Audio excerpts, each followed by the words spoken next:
ये एंजीसीड जो है ना, मैंने आपको कहा था कि ये दिल के मरीज इस्तेमाल करते हैं और ये जबान के नीचे रखी जाती है, बिलो द टंग। ठीक हो गया? तो इसलिए इसका आंसर आएगा सबलिंगुअल। क्या आंसर आएगा? सबलिंगुअल जो है बेटा इसका आंसर आएगा, जबान के नीचे जो है वो इसको रखा जाता है। चलें आगे चलते हैं। दूसरा जो सवाल है बेटा वो है which one of the following route है मैक्सिमम बायो अवेलेबिलिटी। देखो बेटा सबसे पहले तो ना, पहली चीज आपको ना ये स्टेटमेंट समझनी है कि आपसे सवाल क्या पूछा गया।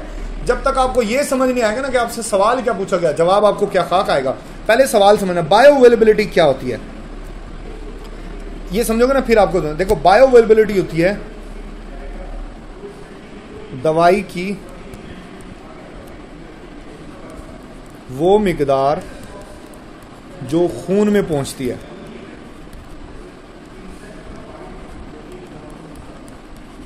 दवाई की वो मिकदार जो खून में पहुंचती है उसको बायो अवेलेबिलिटी कहा जाता है। वो कह रहा है कि मैक्सिमम किसकी होगी।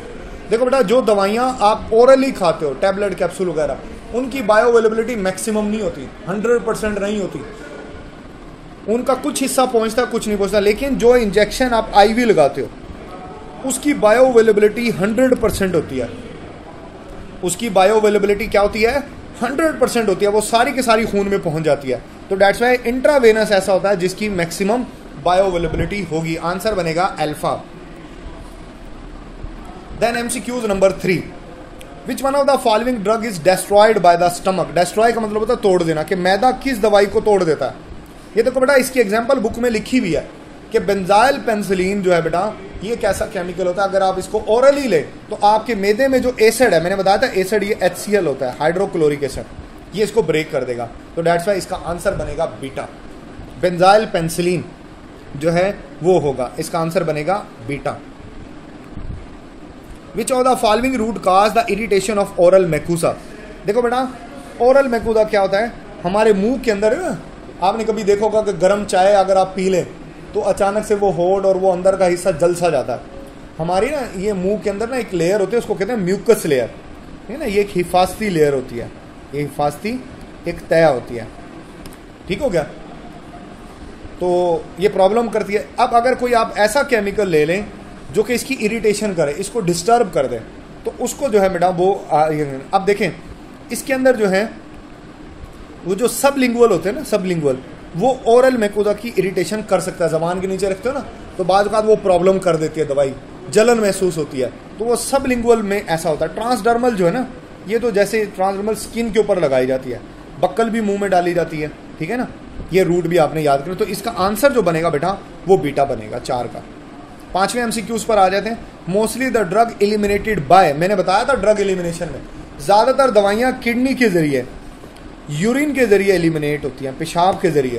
ठीक है ना, इनके जरिए भी होती हैं लेकिन कम, ज्यादातर जो है बेटा वो किडनी के जरिए होती हैं। तो डेट्स वाई इसका आंसर बनेगा चार्ली, सी बनेगा। चलते हैं पुअरली एब्जॉर्ब। देखो बेटा ऐसी दवाई जो कि ठीक है ना, GIT का ये जो लफ्ज है ना, GIT, G stand for gastro, I stand for intestinal, ये आंतों से निकला लफ्ज intestinal, T stand for tract, tract बोलते हैं नाली को, इन शॉर्ट खुराक की नाली, इसको कहते हैं GIT, शॉर्ट वर्ड में लिखा जाता है GIT। Drug poorly absorb from GIT, यानी खुराक की नाली से जो बहुत कम एब्जॉर्ब होती है, वो कौन सी दवाई है? देखो बेटा खुराक की नाली से जो बहुत कम एब्जॉर्ब होती है वो हेपरिन, क्योंकि हेपरिन का ना इंजेक्शन इस्तेमाल होता है।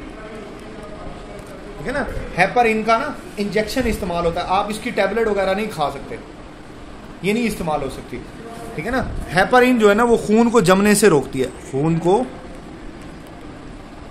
जमने से रोकने वाली दवाई है। ये बुखार के लिए होती है। ग्लिसराइल ट्राइनाइट्रेट ये एंजीसीड का नाम है। और बेंजाइल पेनिसिलिन भी आप पढ़ चुके हो, ये पेनिसिलिन है। ये बात आपने याद रखनी है 6 में। उसके बाद आ जाते हैं बेटे 7 में, study of effect of drug on body.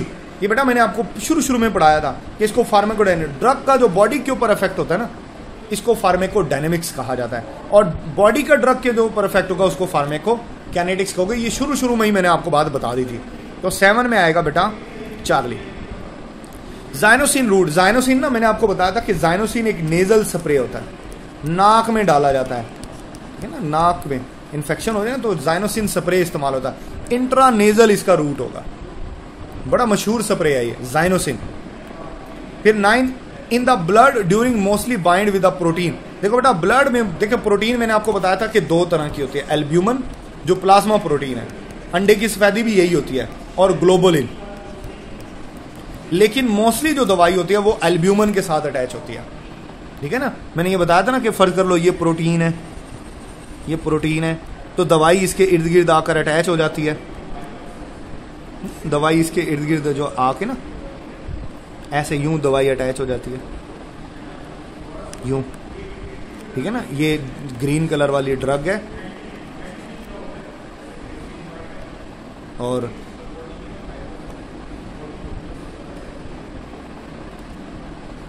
ये जो है ना ये प्रोटीन है, प्लाज्मा प्रोटीन, ठीक है ना। तो ये एल्ब्यूमिन के साथ जो है बेटा सबसे ज्यादा जो है ये अटैच होते हैं। आंसर बनेगा बीटा बी। 10 पर आ जाते हैं। Movement of molecule along the concentration gradient. मैंने बताया था बेटा अलोंग का मतलब कंसंट्रेशन ग्रेडियंट का मतलब होता है ज्यादा से कम की तरफ जाना, ज्यादा से कम की तरफ जाना, ठीक है, ज्यादा से कम की तरफ जाना, ये पैसिव मूवमेंट होती है, ठीक है ना। और अगर कम से ज्यादा की तरफ जाते तो फिर एक्टिव होती। उसके लिए वर्ड इस्तेमाल होता एंगेज्ड कंसंट्रेशन ग्रेडियंट। कौन सा वर्ड इस्तेमाल होता? Engaged concentration gradient. चले, route in which spitting out tablet can be terminate the, मतलब टैबलेट अगर थूक दो तो असर खत्म हो जाएगा। या आपकी बुक में लिखा हुआ है सबलिंगुअल में ऐसा होता है कि टैबलेट थूक दी तो असर, थूकना जो होता है ना इसको स्पिटिंग बोलते हैं, थूकना जो होता है ना इसको स्पिटिंग कहते हैं। सबलिंगुअल होगा, ये ओरल नहीं होगा, सबलिंगुअल में ऐसा होता है। Delta irritation of oral mucosa and excessive salivation occur. देखो बेटा कोई भी चीज अगर आप यूज करते हो ना ओरली तो बहुत ज्यादा थूक जो है वो पैदा होता है सबलिंगुअल में, लेकिन ओरली की निस्बतन आप ये सबलिंगुअल में लफ्ज इस्तेमाल करेंगे, जबान के नीचे। ओरल में भी ऐसा होता है, लेकिन अगर 2 ऑप्शन ऐसे आ जाए जो जवाब बन सकता है तो जो ज्यादा करीब है ना आपने उसका, क्योंकि जबान के नीचे ना थूक पैदा करने वाले गदूद होते हैं जबान के नीचे ना, और जगह पे भी होते हैं जबान के नीचे थूक पैदा करने वाले गदूद होते हैं। 3 तरह के होते हैं, एक जबान के नीचे होता है, सैलिवेशन होता है, थूक पैदा करना, बहुत ज्यादा थूक पैदा होगा।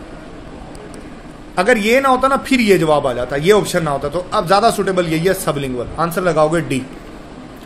आखिरी एमसीक्यू था, protein is most abundant in the, कि बेटा प्रोटीन किस में ज्यादा पाई जाती है? प्रोटीन आपने पढ़ा था प्लाज्मा प्रोटीन, यहां पर लिपिड्स होते हैं ज्यादा, न्यूक्लाई में न्यूक्लिक एसिड होता है ज्यादा, ये लिखा हुआ है, ठीक है ना। ये चीज जो है बेटा वो आपने